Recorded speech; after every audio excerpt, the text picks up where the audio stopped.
বলবো না good morning বলবো, কোনোটাই জানি না যে কি বলা উচিত। যাই হোক, আমি দেবলীনা আরও একটা নতুন ব্লগের সাথে হাজির হলাম তোমাদের কাছে। Welcome back to our channel. আশা করবো তোমরা প্রত্যেকে ভালো আছো, আমরাও ভালো আছি। এখন বাজে রাত্রি 1:30। চারদিক এত নিস্তব্ধ যে বুঝতেই পারছো। একটুও ঘুমাইনি, জেগেই ছিলাম। দিদিরা এসেছিল ইলেকট্রনিক সিটিতে, যে দিদি থাকে আমার, ওরা এসেছিল 11টার দিকে। ওই তিরুপতির লাড্ডু আনা ছিল, তো ওদেরকে দিলাম ওগুলো। তো ওরা এসেছিল, সেসব কাজবাজি হলো আর কি। তো তারপরে এমনি সোফার মধ্যে প্রমিয়ার আমি একটু শুয়ে বসেই ছিলাম। মামুনি পাপা ঘরে ছিল, পাপা ঘুমায়নি, মামুনি তো অবভিয়াসলি ঘুমিয়েছে কারণ শরীরটা খারাপ তাই। তো এবার রেডি হব। আর একটা সারপ্রাইজ আছে যেটা তোমাদেরকে আমরা বলিনি এখনো। তো চলো, বাকি কথা নয়, যেতে যেতেই হবে। হয়ে গেছে, আমি একটা জিনিস ভুলেছি তাই আবার এলাম। সবাই নিচে চলে গেছে, তো আমি জাস্ট একটা জিনিস নিয়ে বেরোচ্ছি। চলো, ঠাকুর ঠাকুর করে দুকা দুকা করে এবার বেরোনো যাক। আমি ঘর থেকে নিয়ে নিয়েছি, তো আশা করি লাগেজ ফাগেজ তুলে দিয়েছে। চলো বেরোনো যাক। বেরিয়ে পড়েছিলাম ব্যাঙ্গালোর এয়ারপোর্টের উদ্দেশ্যে। এখন বাজে রাত্রি 2টো, না 2টোর সময় আমরা বেরিয়েছিলাম। এখন প্রায় অনেকটা টাইমই হয়ে গেছে। তারপর আমার মনে পড়েছে না একটু ভিডিও বানাই আর কি। তার কারণ হচ্ছে গাটা না এলিয়ে আসছিল, কারণ দুপুরেও ঘুম হয়নি, কাজ ছিল প্রচুর, তো সেসব সেরেছিলাম। তাই জন্য না আর ঘুমটাও হয়নি দুপুরে। আর রাত্রিবেলা তো ঘুম হয়নি, আমি কোথাও যাওয়ার বা বেরোনোর থাকলে ঘুম আসে না। আর গাড়িতে না ওই রাত্রিবেলা মানে যিনি চালান তার একটা অস্বস্তি হয় গাড়িতে কেউ ঘুমিয়ে পড়লে। আর বিশেষ করে স্যাটারডে সানডে নাইট, স্যাটারডে নাইটই বলবো আমি, মানে রঙিন জলে মত্ত একটা দুনিয়া চলে ব্যাঙ্গালোরে।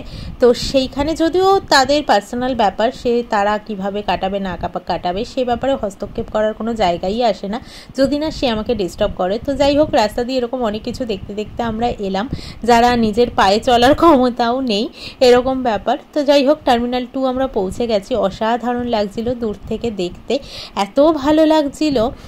অনেকদিন ধরেই ভাবছিলাম যে ব্যাঙ্গালোর টার্মিনাল 2 হওয়ার পর থেকে যে এই টার্মিনাল 2তে একটু যাতায়াত করতে হবে আর কি। এবার সেটা তো শখের ব্যাপার নয়, দেখো, আর শখ করে কেউ ফ্লাইটে চড়তেও আসে না, যেহেতু টিকিটের অ্যামাউন্টটা বেশ ভালোই থাকে। আমরা মধ্যবিত্ত ফ্যামিলির ছেলে মেয়ে আর কি, সবটাই বুঝে শুনে। তো যাই হোক, টার্মিনাল 2 বললেই টার্মিনাল 2তে চলে যাব এরকম কোনো ব্যাপার নয়। আর এটা রেস্টুরেন্টও নয় যে গেলাম খেলাম চলে এলাম।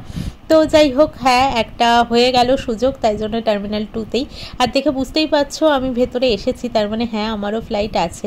তোমরা ভাবতেই পারো দেবলীনা কিছু তো বললে না বা কিছু, আমি সত্যি বলছি একটা হটকারিতার মধ্যেই ঠিক হয়েছে। তবে হ্যাঁ, মোটামুটি আমরা 1 মাস আগে থেকে জানতাম যে আমরা যাচ্ছি, কিন্তু আমি আর জানাইনি। তার কারণ ব্যাপারটা হচ্ছে একটা অফিসিয়াল কাজের জন্যই পুরো জিনিসটা এরকমভাবে ঘটে গেল আমাদের সাথে। যা হয় ভালোর জন্যই হয়, সেটাই বিশ্বাস করি আমরা। তাই মনে হলো মাঝে যখন একটু ব্রেক পাওয়াই গেছে, তাহলে সবচেয়ে কাছের মানুষদের সাথেই সময় কাটিয়ে আসাটা সব থেকে ভালো মনে হবে। কারণ প্রমি এরপরে নতুন অফিস জয়েন করবে, তোমরা প্রত্যেকেই জানো যারা আমার নিয়মিত ব্লগ ফলো করো আর কি। তো তারপর আমরা আবার কবে ছুটিতে বেরোতে পারবো না পারবো, তাই ভাবলাম যে যেটা পাওয়া গেছে সেটাই কাটিয়ে আসা যাক। তাই জন্য মামুনি পাপার যেরকম টিকিট কাটা ছিল তারা গেছে, তাই জন্য আমরা জানতামও না। আমরা যদি আসতাম মামুনি পাপা তাহলে এখন হয়তো যেত না, পরে যেত। তো যেহেতু আমি বললাম না যে পুরোটাই হটকারিতার মধ্যে হয়েছে, তাই জন্যে, কারণ ওর নতুন অফিসে ডেটটা একটু এদিক ওদিক করা হয়েছে, তাই জন্য আমরা মাঝে হাতে কিছুটা সময় পেয়ে গেছি। আর ও আর পাপা গেছিলো লাউঞ্জে। টার্মিনাল 2 এর লাউঞ্জে নাকি সেরকম খাওয়ার অপশান খুব বেশি যে ছিল এরকমটা নয়, এর থেকে টার্মিনাল 1-এ না অনেক বেশি খাবার দাবারের অপশান ছিল। টার্মিনাল 2তে আমি যাইনি, কারণ আমাদের না 2টো কার্ডেরই অ্যাক্সেস আছে। তো ওই জন্যে প্রমি আর পাপা গেছিলো আজকে, আমি আর মামুনি বাইরে বসেছিলাম। যাই হোক, ফ্লাইট আমাদের দিয়ে দিয়েছে, আমরা খুব বেশি ওয়েট করিনি, একদমই টাইম মতোই সব কিছু হয়েছে। আর টার্মিনাল 2 বলে কথা, ফটো তুলতে তুলতেই মোটামুটি সময় শেষ। দেখতে পাচ্ছ আকাশটাকে কি ভালো লাগছে। আমাদের 5:50-এ ফ্লাইট ছিল, এবার সূর্যি মামা উঠে গেছে। ইচ্ছে তো ছিল সানরাইজটা তোলার, কারণ আমি পূর্ব দিকেই বসেছিলাম, বেশ ভালোই হতো, কিন্তু ব্যাপারটা হচ্ছে আমি ওঠার পরেই না ঘুমিয়ে গেছি। আর ফ্লাইটে দেখবে টাইম কিছুতেই কাটতে চায় না, তো ওই ঘুমিয়ে ঘুমিয়ে মোটামুটি আমি টাইম কাটিয়ে দিয়েছি। আর আজকে আমাদের যিনি পাইলট ছিলেন তিনি ছিলেন একজন মহিলা। সত্যিই ভীষণ প্রাউড ফিল হয় এইগুলো শুনলে পরে। যখন নামটা অ্যানাউন্স করছিল তখন ভীষণ ভালো লাগছিল। যাই হোক, তো আমাদের কোনো অসুবিধা হয়নি না। আমাদের ল্যান্ডিংয়ে, বিশেষত ল্যান্ডিংয়ে অসুবিধাটা হয় যখন এসে চাকাটা মাটি ছোঁয়ে আর কি, তখন এসে ধাপ করে পড়ে, তো কোমরে লাগার চান্সটা ভীষণভাবে বেশি। আর পেছনের দিকে সিট হলে তো আরও বেশি। তো যাই হোক, আমি আর প্রমি বিশেষত প্রেফার করি ডানার ওপরে সিটগুলো নিতে, মানে একদম সোজাসুজি। তো আমাদের মনে হয় এইটা ভালো তাই। যাই হোক, নিজের শহরে পৌঁছে গেছি, মাটি আরেকটু বাদেই হয়তো ছবে বা এই ছুলো আর কি। তো নিজের শহরে পা রাখার অনুভূতিটা ভীষণ বেশি, এই আর কি নামলো। তো নিজের শহর বলতে নিজের বেড়ে ওঠা, তো তাই জন্যে এখানে কোথাও তো একটা ইমোশন কাজ করেই। তো এখানে আর কিছু বলার নেই, নিজের সব থেকে চেনা শহর, নিজের সবটা চেনা সবটা জানা, বিশেষত বাংলায় লেখা এই জিনিসগুলো না ভীষণ বেশি। হ্যাঁ, খুব বেশি বছর ওখানে আমরা কিন্তু নেই, 3 বছরই রয়েছি, যে তাই জন্যে যে সবটা কাটিয়ে উঠতে পেরেছি কলকাতার মায়া, বা যারা 15-16 বছর ধরে রয়েছে আমার মনে হয় না যে তারাও কাটিয়ে উঠতে পেরেছে। সবাই কর্মরত, তাই জন্য কর্মক্ষেত্রের জন্যেই হয়তো ওখানে রয়েছে। এই হলো আমার বিরাটি দিয়ে ঢুকলো আর কি। তো চলো তোমরা দেখতে থাকো, আশা করি কদিনের ভ্লগ তোমাদের ভালো লাগবে। আর কেন বলিনি বা কিছু, এটা নিয়ে কোনো ভুল বোঝাবুঝি আমার মনে হয় আর রইল না। বাড়িতে এসেই আগে ড্রেস ফ্রেস চেঞ্জ করা হয়ে গেছে, হয়ে গিয়ে আমি ঘরটা ঝাড় দিলাম, দুঘরের চাদরটা চেঞ্জ করে দিলাম। এখন একটু বসলাম, বেশ গরম লাগছে, তবে অতটাও গরম লাগছে না, মনে হচ্ছে ব্যাঙ্গালোরের মতনই। এবার রাস্তায় বেরোলে বোঝা যাবে কেমন গরম কি গরম। আর পাপার মামুনি গেল ওষুধ আনতে, মামুনি শরীরটা খারাপ বলছিল, আমি ওষুধ খাচ্ছিল, তবে খুব একটা যে কাজ হয়েছে এমনটা নয়। হ্যাঁ, পটিটা কমেছে, কিন্তু এখনো গা গোলানো বমি বমি ভাবটা আছে আর কি, তাই জন্য গেল ওষুধ আনতে। আর একেবারে পাপা বাজার করে নিয়ে আসবে, দেন আমি রান্না করব।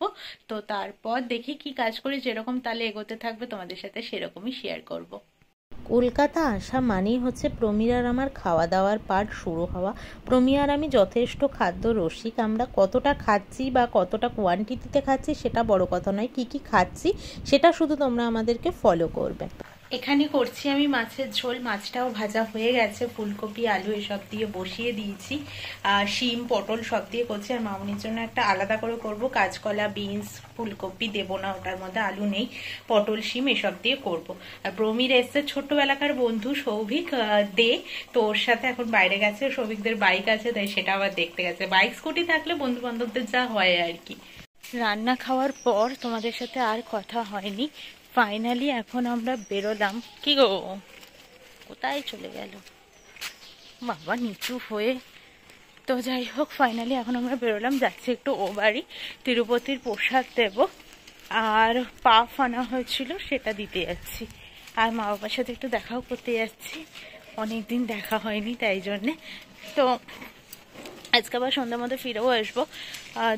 দেবু, তোমরা যারা আমার আগের পুরনো ব্লগ দেখেছো তারা জানো, দেবু হচ্ছে আমাদের কমন ফ্রেন্ড। আমার দিক থেকে আমি দাদাই ডাকতাম, তারপর আস্তে আস্তে আস্তে আস্তে রিলেশনটা ভালো হতে হতে সেটা দেবুতেই কনভার্ট হয়ে গেছে।